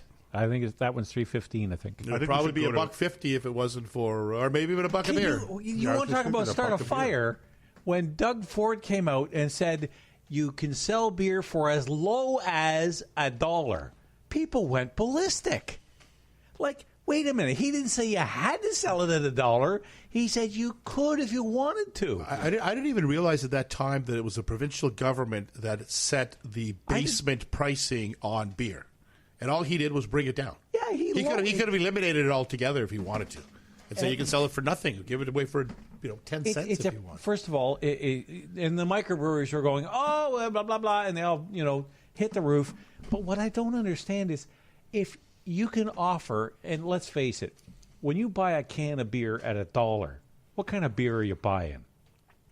I don't know. You're not buying. It's not a Heineken or a Corona, is it? Yeah, no, I don't think so. It's not exactly because everything you get what you pay for, right? Yeah. Like if I want my buddy Fred across the road to rewire my house, and he says, "Look, give me $500, I'll have it done on the weekend." I know what I'm going to get. I have a friend that owns a little brewery. A couple of friends, right? We all know Dave Howard and the guys from Whippersnapper. This other guy, his name is Andy Nita. He's an electrical contractor. He owns Nita Beer, Nita, and he had a great little marketing scheme. He was selling the beer for $1 a beer. Yeah. But the can costs another $2.50. That's very good. Yeah. You're going to have to put their websites on Facebook there, Nick. So drive a little business, a little free advertising for some of these local companies. Whippersnapper and Nita. We'll have to do that. But I'll make sure when the show's over, you give me his credentials. I'll write it down. Are you on Instagram, Nick? No, we're I'm not. Trying to get him on Twitter. Stay away from Twitter yet. Hey, when I posted this FU Nike after this Colin Kaepernick, oh my God, I got slaughtered on Twitter by people. They're crazy. Oh, Stay away from Twitter. It's but you know why? Trolls. You know why they did that on Twitter in Canada? Why? Because they hate Trump. That's what that was all about. What's that? This whole when he told Nike to go screw itself. Oh no, it's a real issue. It's not just a Trump issue. It's a real... No, but that's why they jumped all over him for it. You think so? They translated that in their heads to, I hate everything American, and Trump's the manifestation of all evil. Some guy told me to keep this MAGA shit out of our province, right? Yeah, they see Trump all over this. Is what they do. Yeah, they find a Trump under every rock. Trumpophobia. TSD. Yeah. Trump derangement syndrome, TDS. Mm-hmm. Anyway, where were we going Maxime with that? Bernier. We're talking about Maxime her Bernier. new party. Right? So the question becomes, all right, is this good for the conservative movement? Because where I see us right now with Andrew Scheer is the same place we were at with Patrick Brown before Doug Ford came along. A conservative light, if you will, right? Yeah, I would call him liberal light. Because Patrick Brown didn't like dissension in the ranks. He wanted everything done his way. And I'm not saying it's a carbon copy, but there's a lot of disturbing trends in it. Like, if you look at what happened to Brad Trost, okay? Brad was responsible for getting Andrew Scheer elected as leader. His votes put him over the top. How was he rewarded for that? Was he given a prominent seat next to Andrew? Or was he posted in the third row almost at the exit? Which is exactly where he ended up. All of a sudden, he's out of the picture, no mention of his influence. It's a vicious game, politics. It is. I get that. But these guys are on your side. Well, this is the thing. They are if they do. They're supposed to be. If they do what you tell them to do. This is the thing that the media is not talking about. Okay, and without getting into inside baseball stuff, let's just look at the obvious. A guy like Maxime Bernier has a lot to contribute. He's a strong personality, strong ideas, etc. He's a guy that you want at the center of your party. He's not going to be disloyal, and when Andrew at his press conference or whatever it was, when he started talking about how he and Maxime had not talked about his about Bernier's Supply management issues? not some of the issues, but his dissatisfaction, etc. And I thought to myself, I actually believe that. And but he was saying it as if that somehow or other that this was exculpatory, that he wasn't responsible because he didn't know this was going on. And if only Bernier had come to him and had explained his dissatisfaction, etc., then we could have worked things out. And I'm thinking to myself, okay, maybe the public didn't pick up on this, but I've been in this business, the political business, for a long time. Here's what I picked up on that, okay? How is it possible that you have, first of all, he came in second in the leadership, a very, very, very close second in the leadership. By a couple of points. Percentage point. Not even that. It was less than a percentage point. Yeah. Okay? And he's in the shadow cabinet, and you kicked him out of the shadow cabinet. Mm-hmm. How do you kick a guy with that prominence and that profile out of the shadow cabinet, and then you come in front of the cameras and you say, I never had a conversation with him? Here's the irony, okay? I actually believe him. I believe he didn't have a conversation with him. You know what? You just ignored him, you think? Yeah, I think that it's easy to throw stones at Maxime Bernier. I question the wisdom of what he's done and what he's doing. I understand it, but I question whether it's the right move or continues to be the right move. But Scheer has to take, if not part of the blame, the bulk of the blame here. He's the leader. Leaders have to find ways to bring the coalition together, the disparate parts, their followers together. And, you can't just say he didn't follow me and I didn't understand what was going on, and therefore off he goes. And, well, the other thing, good riddance. He didn't actually say good riddance, but enough of his supporters in the caucus said good riddance too. But the other thing that was Joseph was pointing out that I found really interesting was this idea. I never had a conversation. Are you kidding? You needed to have a conversation with Maxime Bernier to know where he stood on different issues? Or didn't you just go through a leadership contest where all of this stuff was discussed? Doesn't he's not exactly a low-profile character. Well, if you wanted to know, all you had to do was go to his Facebook page or talk to Let me ask you a question. Is there any doubt in your mind that Scheer won the nomination because of the milk lobby group? Because they were quite active. They did not want Maxime Bernier as a leader because they were opposed to his views on supply management. So when Andrew Scheer at the press gallery during that first speech that he gave pulled out of his bag a little carton of milk and started drinking it, to me he showed that the milk board was behind him, that they were prominent in his winning the nomination. And unfortunately, if you've got enough money and enough people behind you, you can sway politics. Yeah, that's true. And but the milk lobby, the dairy supply management lobby, is not that big. I know they had a large presence at the Conservative conference in Halifax a couple of weeks ago. Allegedly, I wasn't there, but this is what I hear. But they're not that big, and they're not really that powerful. And the influence that they had, while it turned out to be a significant influence because of the margin of victory. Yeah. Well, this is what has pissed off a lot of conservatives like me. At the convention, supply management was on the agenda to be dealt with. Right.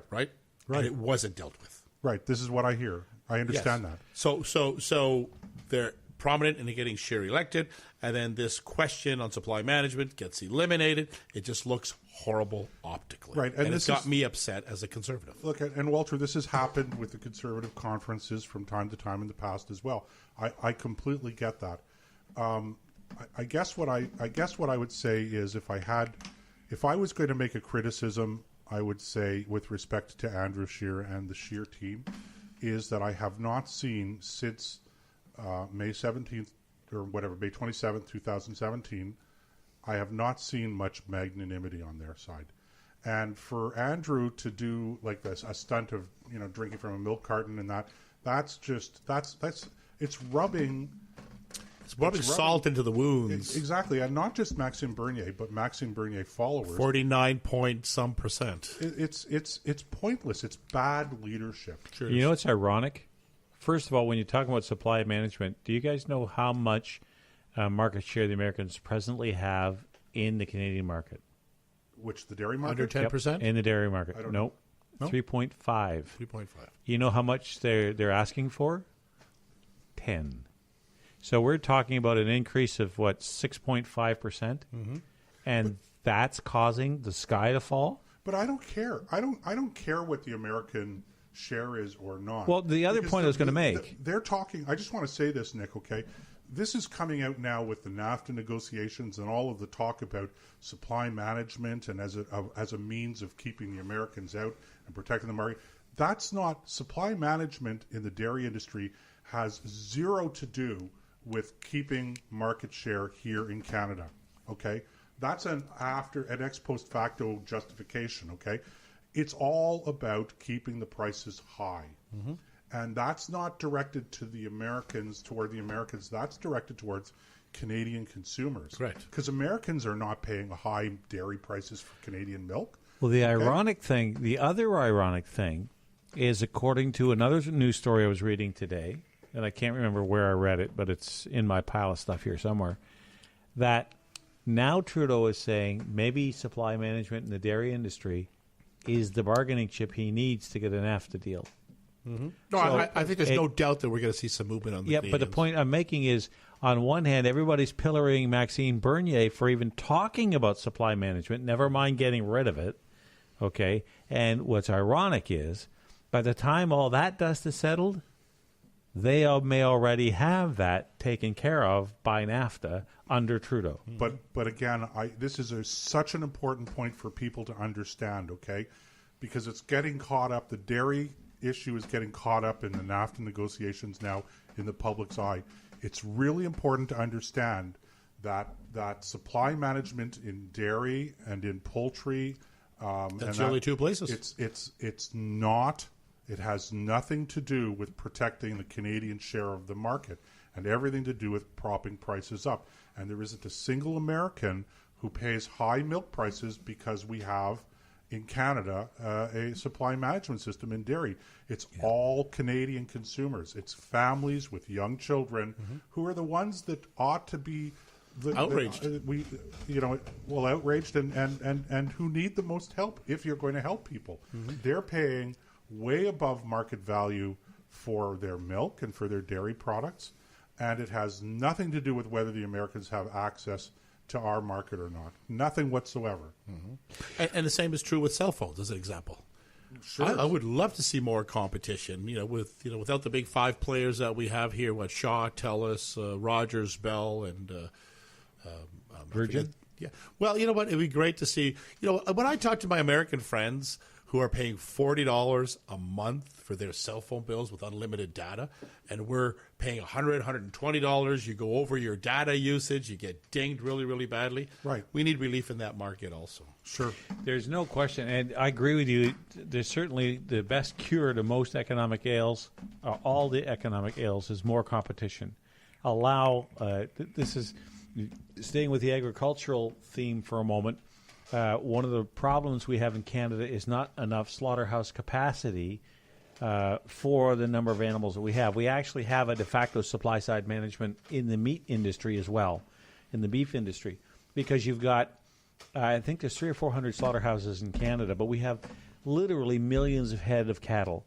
Renfrew County alone, there's 100,000 people in that county, but there's more cattle than there are people. And you don't figure that out by counting the legs and dividing by 4. We have 2 small slaughterhouses. There's no way that we could have enough capacity in Renfrew County to take care of the animals. If we did that, if we allowed for competition amongst the different meat packers so that somebody could start a slaughterhouse, let's say in Mixburg. Well, that's where they are is in Mixburg. But let's say Petawawa or Pembroke or Renfrew, or you pick the town, Killaloo, and say, I want to set up an operation that can handle 2,500 head a year. I don't know whether it's a realistic number or not, but let's say that's just a number. The red tape you have to go through is just like Mount Everest, because they do everything they can to discourage it, so that all these animals get shipped out to Alberta on these large 10,000 animal feedlots where they spend 2 weeks eating corn, and then into the slaughterhouse.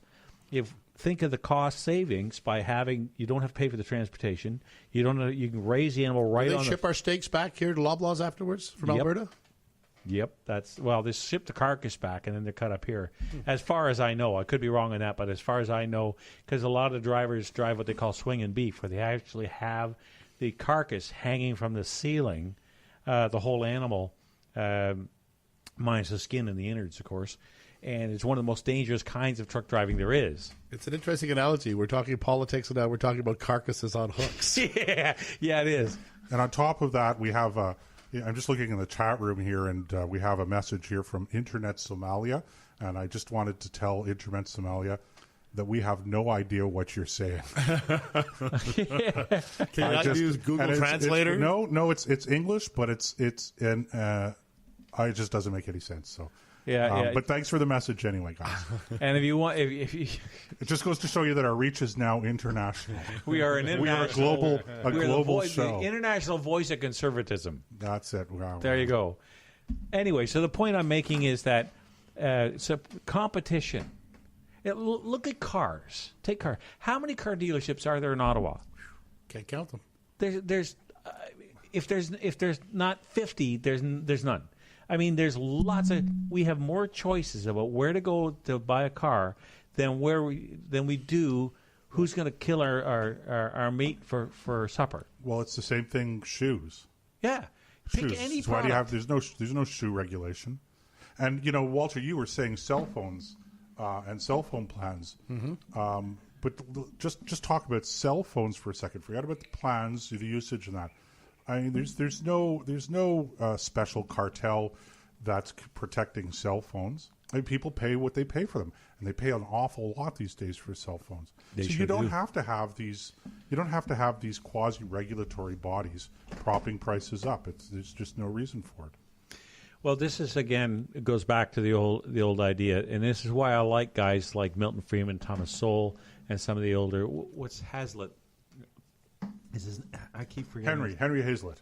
Henry Hazlitt, great economist, and I learned a ton from him. He's got an audiobook online I recommend everybody listen to. The late Henry Hazlitt. Yes. He was writing back in the late 40s. So yeah, very good. Very good for basic economics. I recommend him over Thomas Sowell. Thomas Sowell's really good, as is Milton Friedman. But Henry Hazlitt, if people are looking for basic economics, Henry Hazlitt is the man. For sure. Yeah, I wouldn't argue with that assessment at all. But in other words, it helps you understand, what's really going on in the marketplace and why things like tariffs never work. Mm-hmm. They're always bad, because the free flow of goods and services is what makes a democracy, or not a democracy, but a free market economy as effective as it can be. And the less government interference we have, the better off we all are. I think we're gonna have to go for a break here pretty soon again. Time is just flying by. Is it really already? Yeah, and we hardly even talked about Mad Max. Yeah, we got to get back to Mad Max because We have to talk about the pipeline stuff and that fiasco in Alberta too. Okay, so we're going to take a short break and we'll be back in a few minutes.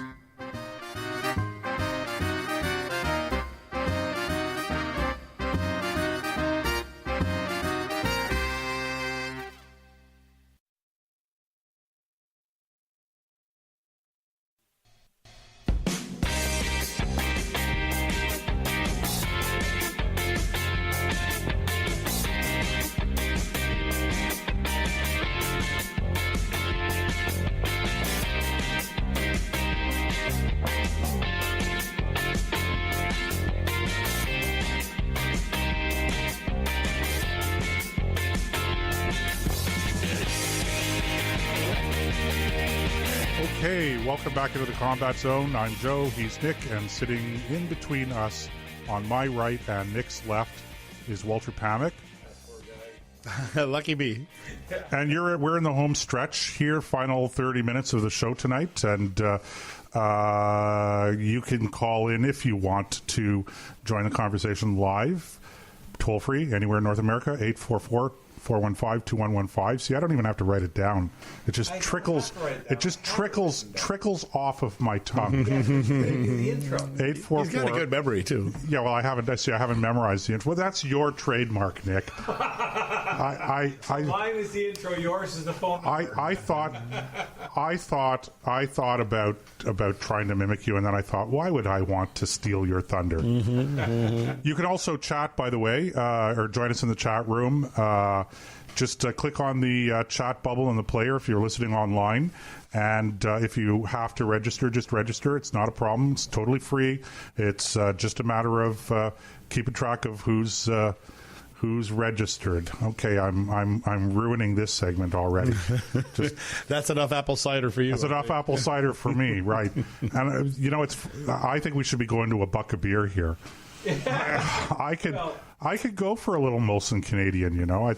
Hey, listen, I know how it may not be premium beer, but for a buck, what do you want? Yeah, I know. I was just trying to think here. When I met you, correct me if it was wrong. Was it during the Randy Hillier leadership campaign for the could be Progressive Conservative Party? It could be. Okay. Yeah, in Ontario. Yeah, could be. And then there was. There's another guy that kind of got pushed to the side after the election. Yeah, I don't know what's going on with Randy. Should find out. Because he was talking about being Speaker of the House. I know he talked about running. I think actually ran, but he wasn't allowed. I don't know. I just for whatever. I talked to Randy just the other day, actually. Yeah, how's he doing? Well, actually, interesting. I'm not sure if you know this, but Randy and I were young electrical apprentices together over 30 years ago. I did not know that. We worked at the same company. That's where I first met Randy, and when he put forward his name to run in Lanark. I just got right down there with some of my guys, and we were pitching signs and putting out pamphlets for Randy, and have gotten reacquainted since he's become a member of provincial parliament. And got a great guy. I have a lot of respect for him. Hardworking guy, intelligent guy. He's doing well. That's good. He's. I would have to say that he would have to be like a Doug Ford kind of person. He's got to be. I haven't spoken to him for a while, but Doug's his kind of person, I would expect. So it'd be interesting to see what the Ford Conservatives in Ontario do for rural Ontario, because I know Randy had a number of issues that were more rural focused and landowner focused. Obviously, that was his background, but I don't really know. I haven't been following closely enough, guys. Yeah, Randy's quite the character. There's no doubt about it. He knows the system, the rules, governance. I believe he's one of their most senior members right now. He would be, yeah. Yeah. He was elected 2007 or so, I believe, and around that time. But can you see Randy Hillier as Speaker of the Legislature, though? That's the last I heard. I don't know. I mean, I just can't. I thought he would have made a great Speaker. You think so? I think so. He would not put up. Out of order. You're out of order. Sergeant Lerner, march that bugger out of here until he learns to shut up. Yeah, I love going into his Queen's Park office when they were opposition, because you couldn't open the door because of all the beer cases that were behind it. And the smoking. Oh, yeah. He knew how to get down the stairs to the back and have a cigarette pretty fast to get up there. Really funny. Who was it? Was it Goldie DeMary? Yes. Who tried to accuse him of some impropriety? Yeah, that was a fail. Face. Sure was, because it wasn't true. Now, let me ask you something, since you mentioned beer. Do you guys remember the very first time you ever had a bottle? No, it was that long ago. Yeah, I do. Did you? Yeah, I must have been. Well, it wasn't a bottle. It was whatever was left. It was the dregs at the bottom of a bottle. Oh. Yeah, I was at a New Year's Eve party. My grandmother used to do these New Year's Eve parties, and so it was. Anyway, so I picked up a bottle and looked around, and I was young. I must have been about 10 years old, 9 or 10 years old, and I thought, okay, I want to try this out. I want to see what all the talk and special, all the joy and wonderful It's great. You know, how come? And look at them all, right? Like everybody must be having a great time with this. So little stubbies, was it? it was, of course, it was the little stubbies. So I picked it up. Aren't those ugly bottles? Who cares? Yeah. So I picked it up, and there was, I don't know, maybe about a half an inch there on the bottom. So I looked at it, took a big thing, and along with whatever was on the bottom of that beer, it turned out that somebody had put their cigarette butt in it. Turned me off of beer for years, let me tell you. It was like, For me, it wasn't beer, it was wine. You know, my mother and father came from the former Yugoslavia, what is now Croatia. So they used to they had vineyards at home. They used to make their wine. They used to actually stomp it with their feet. Yeah, same with my parents. So when they came to Canada, my father had this crusher that you'd sit on top of the barrels. We used to carry all the cases of grapes. They came in 36-pound cases. You'd get a Muscat wine, bring them downstairs. We'd dump them in. He had his secret recipe of so many red cases to white, and we'd crush them all, and then they'd ferment in the barrels, and then we'd drain them. We would press them afterwards, and you could tell, you know, who were the winemakers in the neighborhood, because we had a lot of immigrants in our neighborhood too, because the bees and wasps were all over their houses, because that's where all these rinds went, into their gardens in the bag or the empty cases. So we didn't do grapes. We grew up doing currant. Black currant wine, red currant wine. That was my father. We grew currant, and but we did. My father did not just. I mean, he experimented with everything. So we did potato wine, we did dandelion wine, we did all these things. Potato wine, don't they call that vodka? Yeah, but the vodka's distilled, right? But the potato. I have to tell you, my father's potato wine was deadly. Yeah. Like why people didn't go blind. So you know when you're why more people didn't when we'd go to our school dances, grade 8, grade 9, in high school, we didn't have money for beer. We would go to my parents' wine cellar, right, and we'd siphon a couple of bottles. There wasn't one of my close friends that wasn't sick on my parents' wine. Yeah. Now you see, growing up, I don't know about you guys. I think we talked about this once, Nick. But growing up, we didn't have like age restrictions for drinking in our family. The rule was, if you're going to drink, you have to drink right here in front of everybody else. You don't go and hide it. You drink here. So we'd have wine or beer, whatever, at the table. It's the same thing for smoking. So everybody in my family smoked, except for myself and my mother. And from a young age, like early teens, they were all smoking and that. I tried, a cigarette or two once or twice, and it just wasn't for me. I didn't like it. I'll smoke, like I smoke a pipe now, and I'll smoke the odd cigar. And I say the odd cigar not because I don't like it, but because it's so bloody expensive here. Yeah. Good cigars, yeah. So, we were the same, Joseph. But my parents would always give us beer or wine if we wanted it. But as kids, we always drank milk instead. I mean, it was available. So what was the fun if you couldn't sneak it or hide it? Yeah, well, I don't know. I didn't do it for fun. I will confess, my first encounter with wine was with the goldfish tank. You take a little bit of red wine, you pour it in the goldfish tank, and the fish would all turn upside down and swim backwards. I think you're making that one up. No. This was after he drank a little bit of the wine. They only looked like they were swimming backwards. That's the only thing I think of to do with red wine. Do you know that? Sorry, go ahead. You finish. I have a goldfish tank. My very first bottle of beer. I was 14 years old. That had been 72 and 1976. Gosh, you even know the year, man. Well, 14. I know how old I was. Okay. So even I can do that kind of math sometimes. Were you born in 61 or 62? 62. I was. We had just finished putting away probably 2,500 bales of hay. It's June. It's like 90 degrees outside, and we've been working all day in the sun.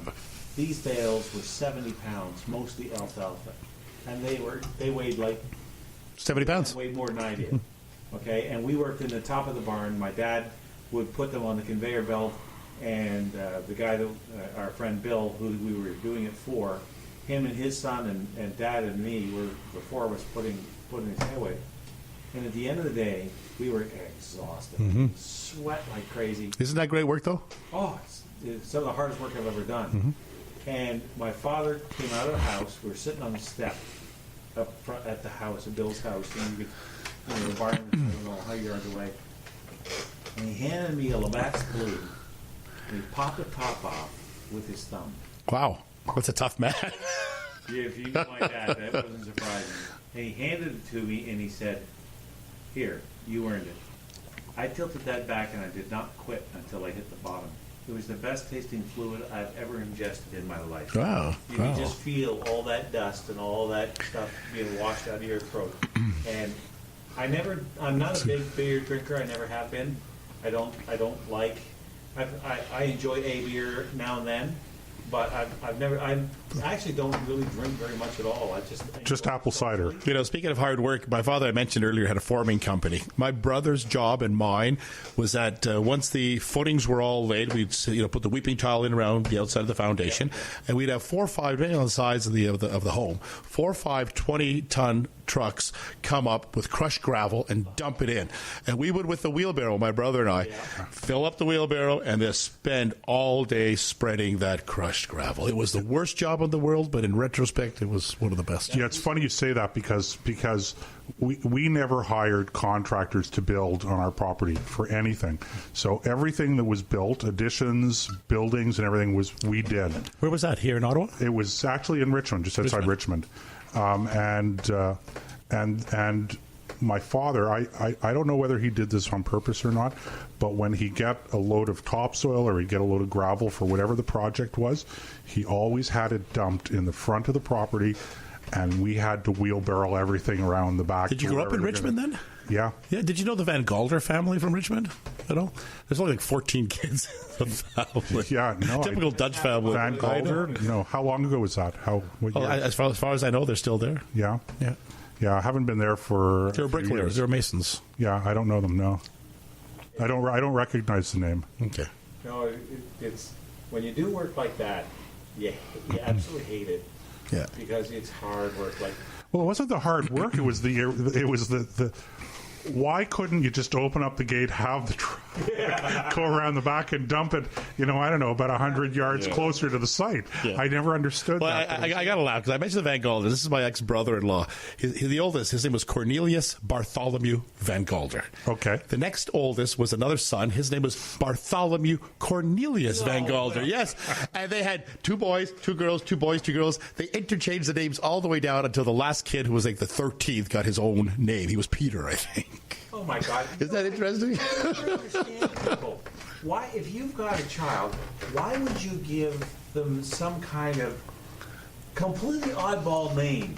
Okay, that they're going to be tortured for in school. Now maybe that's the reason because we have a model. No, I think growing up with the name Walter as a young, I was the only Walter. And there was a little novel I can remember going to the Carlingwood Library with our school in grade 1, and it was called Walter the Lazy Mouse. It was a little book that was read. So guess what? There's one Walter in the classroom. That was. I think with a lot of immigrant families, that's just those are common names to them, and they come here and. Holy cow, you got to think. Yeah. Because how many kids have been tortured mercilessly because of the name? Yeah. Now, part of it, and that might be part of the plan, because the motto at our place is what don't kills you makes you stronger. Mm-hmm. Okay, so. Or drives you to drink cider. Ciders, yeah, well, there's that. Anyway, my kids, they all think I'm crazy. They don't know what I'm trying to teach them. Well, they're right, I think. Yeah, probably. But the point that I'm trying to make is there's more than just, when I say kills you makes you stronger, more than one kind of strength. Yeah, for sure. And they for some reason that gets lost on them. But hopefully by the time they're 50, they'll figure it out. Well, the story of how, I think I told you this once, Nick, that I must have been about 8 years old or whatever, and I noticed, at school, sometimes these things just occur to you. And I realized, I actually don't have any friends. So I remember coming home for after school and sitting around the kitchen, and my mother, I was kind of moping, and my mother said to me, she said, "What's wrong with you?" So I told her, I said, nobody seems to like me at school. And I get a little bit of bullied because people bully. And, she listened, and then she looked at me and said, "So?" That's not the way it's supposed to be, Mom. It's cool. No, it was that was her whole reaction. Yeah, so okay, the dishes have to get done, right? And it was kind of like she didn't. Well, no, it was actually, I tell that story, and it was a life lesson. Seriously, to this day, I remember it because what it taught me was, you know what, no big deal. Really, I mean, it's not pleasant enough, but so many parents today go so overboard. I gotta my son or my daughter, they have to have friends, we have to have play dates, we have to have all this stuff, they have to socialize. My parents weren't into any of that stuff. It was Well, let me ask you, you brought up bullying because there's always anti-bullying campaigns that are going on. And I would suggest to you that bullying will probably never, ever be resolved. Right. We see bullying everywhere, every single day. I see it in the workplace. I see it with competitors. I see it with customers. I don't know that it's worse than it ever was. I don't know that it is. Same it is. I don't know that it is worse. I think what's worse is our ability to deal with it. Yeah, we were talking about this last week. Yeah, we were talking about that because I think the best answer to the word bully is karate. Yeah. If you can teach a kid to stand up for himself, if some bully... Is your mic on? If you can teach a kid to stand up for himself and to have some bully who's picking on him for lunch money, who knows? And the one thing I've never understood is bullying online. Like, if you're getting bullied on Facebook, turn it off. Mm-hmm. You don't have to have. Who's going to bully? There's a record there too, right? It's not like in the schoolyard where someone says something. Well, how does somebody bully you online when you get right down to it? Okay, you have to be a willing participant because otherwise you could shut it off. Yeah, just turn it off. I don't get it. Delete. But when it comes to physical bullying, which is what most of us, certainly of our vintage, because all of us were bullied. I know I was in school. I could tell you the story of my orange and green pants. That got ugly fast. Yeah, don't. We were so blue. Don't go into that because we may have to bully you ourselves. Yeah. You deserve to be bullied if you weren't orange and green. I didn't have any choice. Anyway, but we all went through that. But if you can teach, let's say, a young boy to stand up against the bully and react in such a way, not that you're trying to encourage kids to fight, but to defend themselves. There's a certain amount of self-confidence that comes with that carries through life. So if you've got the bully, and they're usually, the big tough kid who's acting tough because he's in front of a crowd, but he's terrified that you might actually stand up and fight back because he doesn't know. There's a lot of great clips on Facebook of exactly that. You got it. So if you have a bully picking on your kids, don't go to the principal. Go to the karate class and teach your son or daughter how to knock the bully down. Yeah, and teach them also. The old saying, sticks and stones, right? Yep. I really do believe that we've gone way too far in the other direction. Obviously, none of us condone bullying and maltreatment of people. That goes without saying. But this notion that somebody says something bad to you and you melt like a snowflake, and you need therapy and all this stuff. And for me, it just doesn't compute. And I think we talked about this last week, how it's almost as though we're creating a whole society of people who just have no mental or spiritual toughness to them whatsoever. Whatever the adversity is, somebody says boo to them, or there's a challenge, and they, it's not only that they can't meet the challenge, but they feel that they're deprived and they need, as I say, therapy and stuff like that. No more monkey bars in the schoolyard. No more monkey bars in the schoolyard. Yeah. In all of the years going to school, I never did I ever see anybody get seriously hurt, broken bones, or anything from monkey bars. Mm-hmm. I'm not saying it didn't happen, but a few people break an arm or whatever, and all of a sudden they're not allowed to have monkey bars in schools anymore. Mm-hmm. Yeah, well, I don't even know if we can call them monkey bars. By the way, I think. That's probably disparaging the monkeys.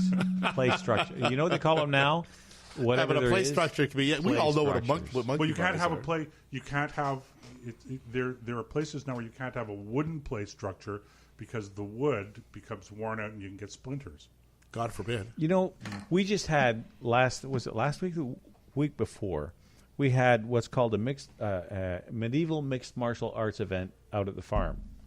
And that's when people dress up like knights and they make their own armor and they make their own weapons and they go out and they actually beat on each other just the way knights of old would do. Only there's no edges on the weapons, and it's they're not trying to kill each other. It's just for fun. Is it more theatrics?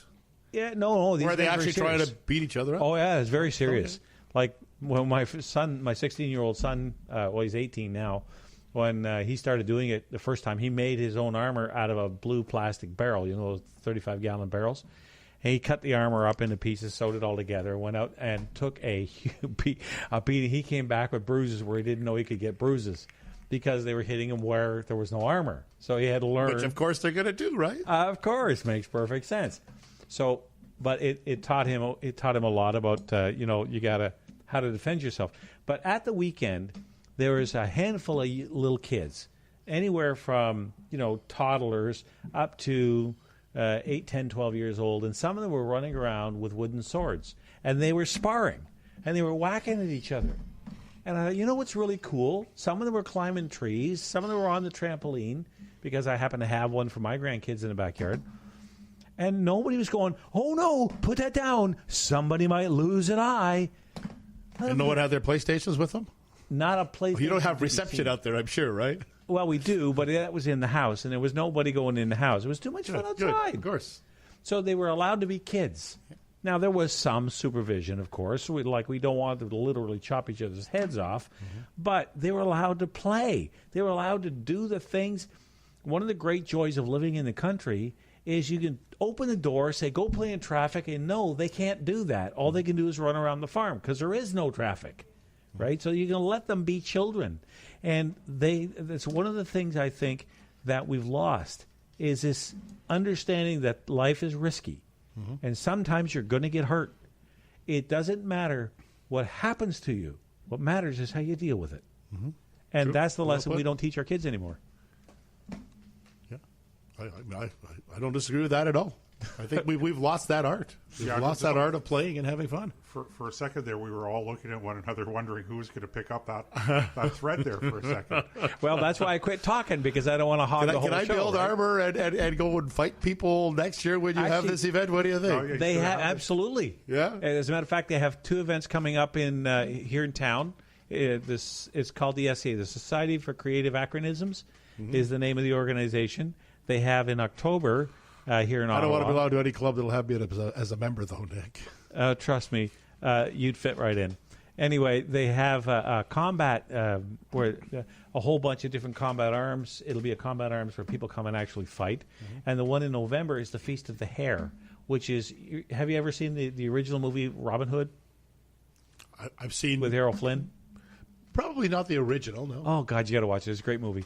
But there's a banquet where Prince John is celebrating. Where he's going to take over the crown from his brother, and they have this huge banquet going on. So they're going to try to recreate.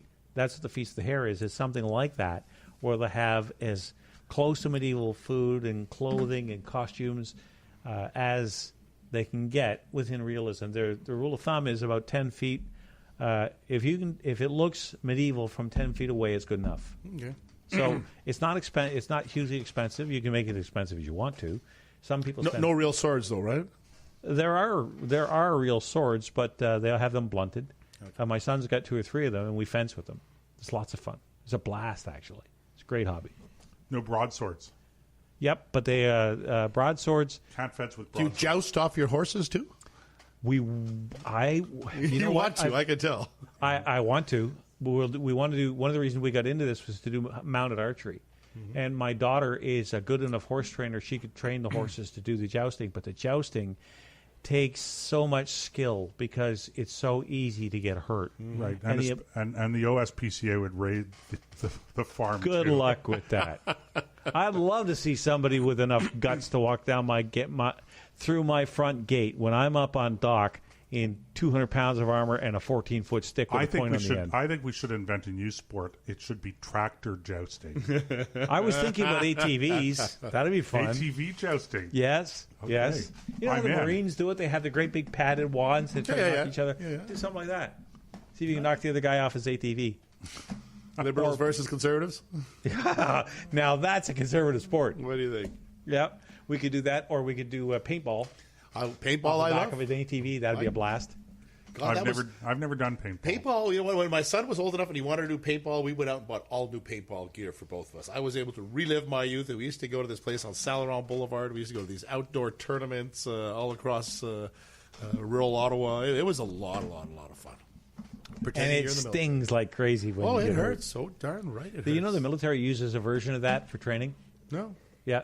It's not quite the same. They use a different kind of ball, a little smaller, and leaves a more lasting impression. Yeah. Well, But those it's better than using live. Those paintballs hurt for sure. They Maybe sure we do. need to get some of those paintball guns in Parliament. What do you think? Wouldn't that be fun? You know, I just had all kinds of nasty thoughts go through my head. Do a paintball tournament on Parliament Hill. That would be fun, but Yeah, it never it happened. Never happened, but it would be. I wonder what would happen if you just did a. You know how they have flash choirs that just jump up in the middle of a Flash mobs. flash mob. paintball. Flash paintball. Yeah, just have everybody show up, and all of a sudden there's a big fight on Parliament Hill with paintball. You want to get know, arrested? the It's a RCMP. great thing to do. I don't know. The RCMP would handle that. It'd take them a little while. Well, hey, listen, if they don't know who Omar Carter is, how would they know what the paintball is? Hey, if All Joshua right. Boyle gets in, we can get it. Walters, thank you for joining us Hey, my tonight. pleasure. It was a lot we of had fun. way too Thank much you. fun. We didn't discuss nearly enough serious issues, but it was a lot of fun having you in. Thank you. I look Appreciate it. forward to having you back. Joseph, we'll see you all, and we'll see you next week. And that's it for the Combat Zone, folks. We'll see you all again next Wednesday at 9 Eastern Standard Time, or Eastern Daylight Time.